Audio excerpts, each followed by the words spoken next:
Jangan lupa subscribe YouTube channel Metro TV News dan jangan lupa nyalakan notifikasinya.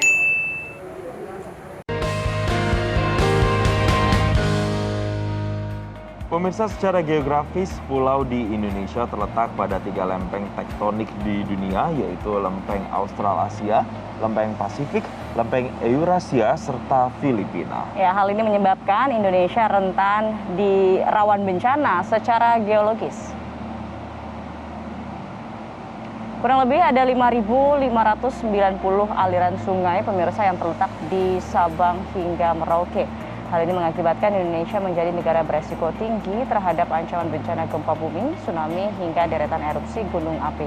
Selain itu, iklim di Indonesia dipengaruhi oleh lokasi dan karakteristik geografis yang membentang antara Samudra Pasifik dan Samudra Hindia. Ya, hal ini menjadi gambaran tren bencana global ke depan, pemirsa. Berdasarkan hasil kajian risiko bencana menyebutkan, dukungan mitigasi struktural yang belum memadai menjadi faktor yang dapat mengakibatkan kurangnya kesadaran, kewaspadaan, dan kesiapsiagaan warga dalam menghadapi bencana.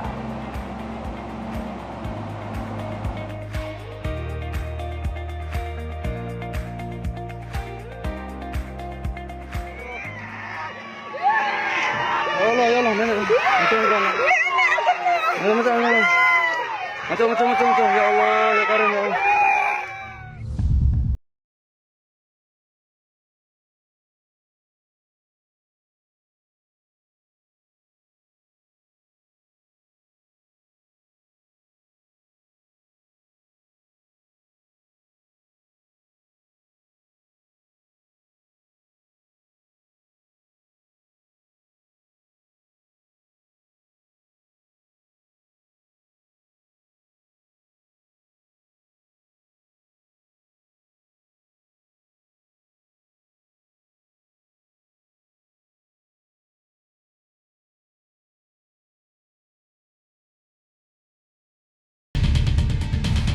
Pemirsa, erupsi, tsunami, gempa bumi merupakan bencana alam yang sejatinya mampu memberi waktu manusia untuk bersiap menghadapinya, berlatih diri secara berkala dengan berbagai macam skenario yang merupakan langkah mitigasi untuk membentuk naluri menyelamatkan diri. Sudahkah masyarakat kita terlatih? Untuk membahasnya kita sudah terhubung melalui sambungan virtual dengan Kepala Pusdiklat Penanggulangan Bencana BNPB, Berton Suarpelita Panjaitan. Selamat pagi, Pak Berton. Selamat pagi, Pak Berton. Baik, Pak Berton, terima kasih sudah bergabung di Selamat Pagi Indonesia. Sejauh ini seperti apa, Pak Berton, kesadaran masyarakat dalam mitigasi bencana, menyelamatkan diri, apalagi dalam sepekan terakhir kita tahu ada beberapa peristiwa gempa bumi yang terjadi di beberapa wilayah di Indonesia.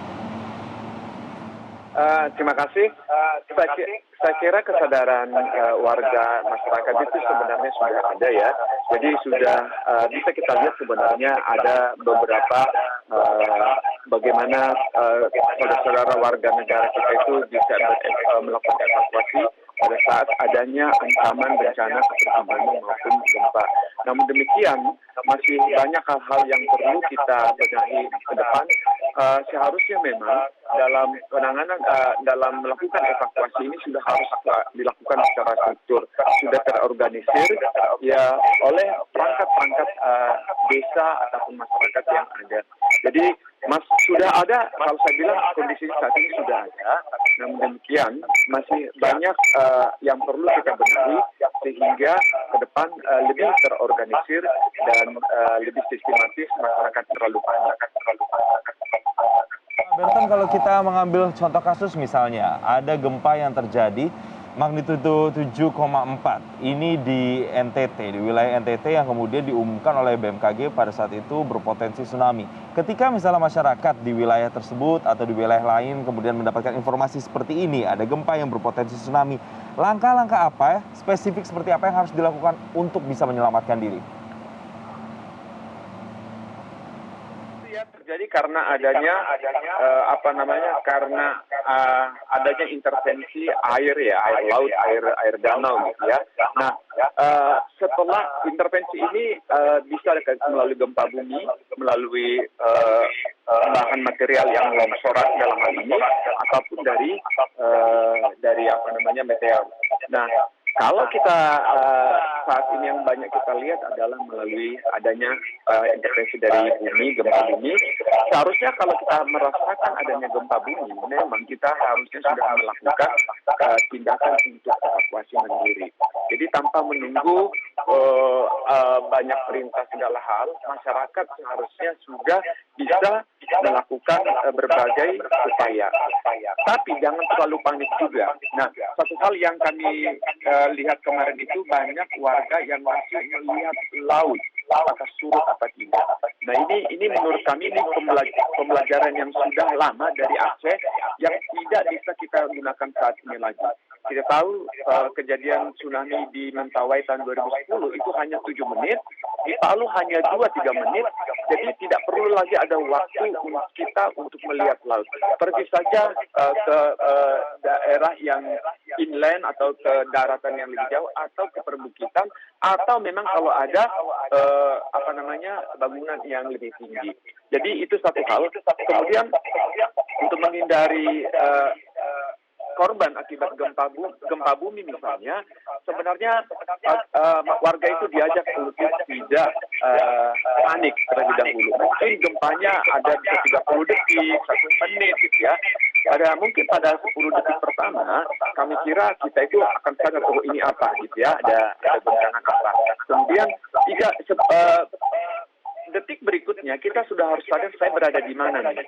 Kalau memang kita ada di gedung, yang kita harapkan gedung itu sudah harusnya secara struktural bisa menaungi kita dari gempa bumi, kita tidak perlu panik. Kita hanya cari saja lokasi yang kuat di ruas-ruas gedung tersebut. Misalnya ada ruas-ruas bangunan yang memang tidak potensi kerusakannya itu tidak banyak terjadi. Yang bisa membunuh itu sebenarnya adanya plafon yang jatuh atau isi bangunan yang jatuh menimpa manusia. Itu sebenarnya yang perlu kita waspadai. Tetapi pada dasarnya kita jangan panik. Kemudian setelah gempanya berhenti, baru kita keluar gedung kalau memang itu gedungnya lebih kuat.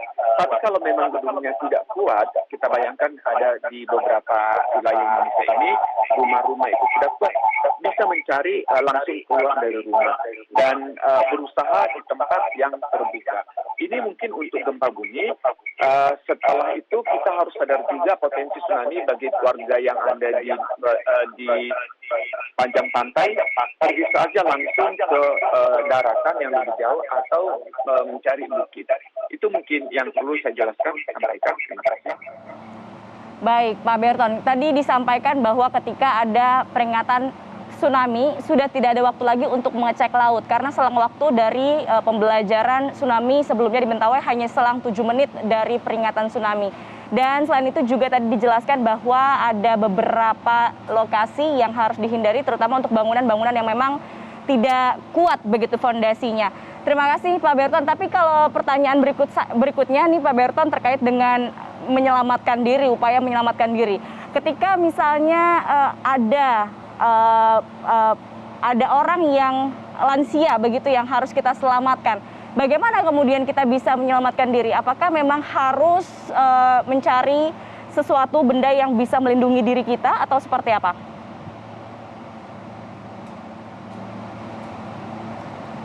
Pak Berton, mohon maaf kita jeda dulu, nanti pertanyaannya kita jawab di segmen berikutnya. Kita jeda dulu pemirsa, usai jeda kami masih akan kembali dengan Kepala Pusdiklat dari BNPB. Tetaplah bersama kami di Selamat Pagi Indonesia.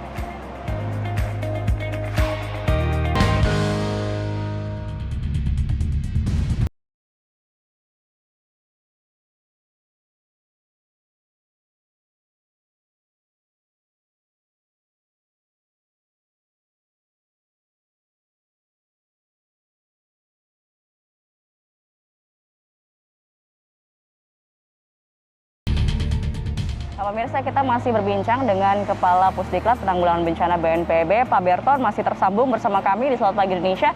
Pak Berton, tadi saya tanyakan bagaimana jika kita bersama dengan lansia dan maupun orang-orang rentan lain ketika gempa bumi atau peringatan tsunami terjadi, harus seperti apa kita menyelamatkan diri, Pak Berton?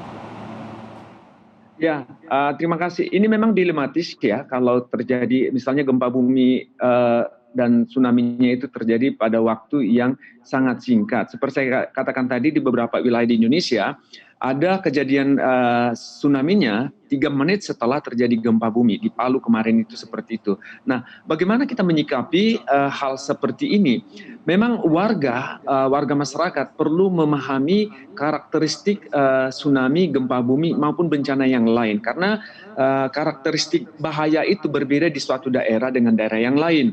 Nah, untuk itu kalau ada pada saat itu ada gempa bumi dengan kemudian kita tahu bahwa terjadinya potensi tsunami itu bisa hanya beberapa menit saja. Ini memang dilematis, tapi ada prinsip yang disebut dengan tsunami tendenko.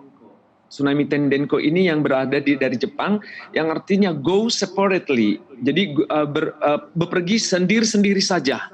Nah, memang sulit untuk dipahami sehingga bisa seseorang itu meninggalkan siapa saja pun asal menyelamatkan dirinya sendiri. Kalau enggak, kalau saya sedang menyelamatkan orang tua misalnya, saya mengangkat sehingga lari saya tidak kuat, sehingga saya dan orang tua yang saya tolong potensial akan ikut terdampak. Namun demikian, itu memang terlalu ekstrim ya tsunami tendenko ini. Tapi memang kalau memang kita harus berlaku seperti itu bisa kita lakukan apabila memang udah di ujung dan dekat-dekat nih tsunami-nya. Namun demikian seperti yang kami sampaikan tadi, mungkin di daerah-daerah tersebut ada bukit-bukit yang memang dari warga masyarakat lokasi pemukiman bisa langsung cepat.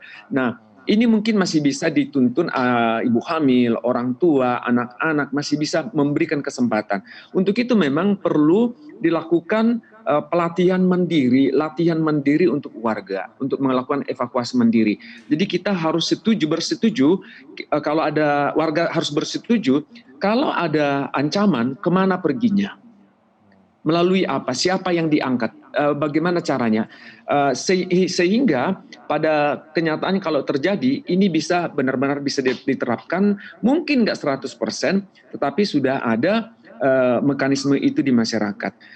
Itu mungkin satu hal memang dilematis untuk ini kalau tsunami, karena sudah datang airnya mungkin hanya beberapa menit saja, tetapi ada cara mungkin yang lain dengan cara belajar bersama, latihan bersama dengan seluruh warga desa atau warga masyarakat yang dekat dengan tepi pantai. Baik, artinya edukasi pelatihan ini untuk membuat masyarakat tanggap bencana memang perlu dan penting untuk bisa dilakukan di masyarakat kita Indonesia. Tapi saya mau menyambung apa yang statement tadi Pak Berton bilang terkait dengan perginya kemana. Ini nih yang kemudian penting di bencana apapun, kita harus menujunya kemana. Artinya kalau kita ditanya perginya kemana, tentu masyarakat mencari lokasi yang lebih aman. Kalau untuk case tsunami misalnya, Pak Berton katakan cari tempat yang mungkin jauh dari pantai atau cari yang ke bukit-bukit yang datarannya lebih tinggi begitu. Bagaimana dengan misalnya kasus yang lain, bencana yang lain seperti misalnya erupsi misalnya, atau bencana-bencana lain seperti banjir dan tanah longsor. Ini mencari tempat yang aman, mengukurnya seperti apa, Pak Berton, dan mekanismenya seperti apa? Ya, saya kira tetap saja kita karena setiap bencana itu beda-beda karakteristiknya, kita juga harus tahu sehingga kita tahu cara menghindarinya. Misalnya banjir. Nah, banjir karakteristiknya dengan gempa bumi, tsunami itu sangat berbeda. Nah, banjir itu biasanya kan di daerah-daerah aliran sungai. Nah, ini pun sebenarnya banjir yang tidak terlalu tinggi bisa aja kita aman pergi ke lebih jauh atau di tingkat 2 atau tingkat 3 rumah atau bangunan yang ada. Kemudian kalau misalnya erupsi gunung api, memang erupsi gunung api juga berbeda. Nah, biasanya sih yang kita pahami kalau erupsi gunung berapi itu, kita selalu menyampaikan kalau ada abu vulkaniknya tetap di dalam rumah. Kalau masih tidak ada lagi kesempatan untuk berlari. Kenapa? Karena abu vulkanik ini nanti akan bisa membuat kulit kita terbakar, mata kita akan rusak gara-gara abunya, karena itu adalah semacam kaca. Nah, tapi kejadian yang terjadi di Semeru kemarin, malah abu vulkanik ini menenggelamkan seluruh rumah. Nah, ini menjadi dilema memang. Jadi kita belajar dari Semeru ini, bagaimana kita menyikapinya ke depan. Nah, satu hal yang bisa saya sampaikan sebenarnya, warga masyarakat dengan aparat, dengan LSM harus bersetuju membuat jalur-jalur evakuasi, tanda-tanda evakuasi. Ini misalnya dari sini memang ini tingginya air tsunami potensinya misalnya ditaruh 50 meter, ini sudah 5 meter di daerah ini gitu. Jadi kita bisa prediksi kita berapa meter lagi ke sana agar untuk menghindari air yang 10 meter gitu. Jadi ada saudara kita, teman kita yang ada di Padang. Baik, Pak Baik, Pak Berton, terakhir apa yang ingin Anda sampaikan di tengah banyaknya peringatan bencana dalam sepekan terakhir ini di sejumlah wilayah di Indonesia? Apa yang ingin Anda sampaikan ke pemirsa Metro TV? Yang ingin saya sampaikan adalah kita tetap waspada, tidak panik, dan kita berusaha melakukan berbagai upaya seperti evakuasi mandiri yang dilakukan oleh warga dan aparat desa. Baik, artinya memang edukasi dan juga peningkatan wawasan masyarakat ini kunci untuk bisa menciptakan masyarakat yang tanggap terhadap bencana, dan harus kita kenal juga karakteristik dari setiap bencana. Tadi Pak Berton sudah katakan itu berbeda, jadi penanganannya, mekanismenya, mencari tempat perlindungan yang aman pun juga akan berbeda tergantung situasi dan lokasi geografisnya serta karakteristik bencananya. Terima kasih Pak Berton Suar telah bergabung bersama kami di Selamat Pagi Indonesia.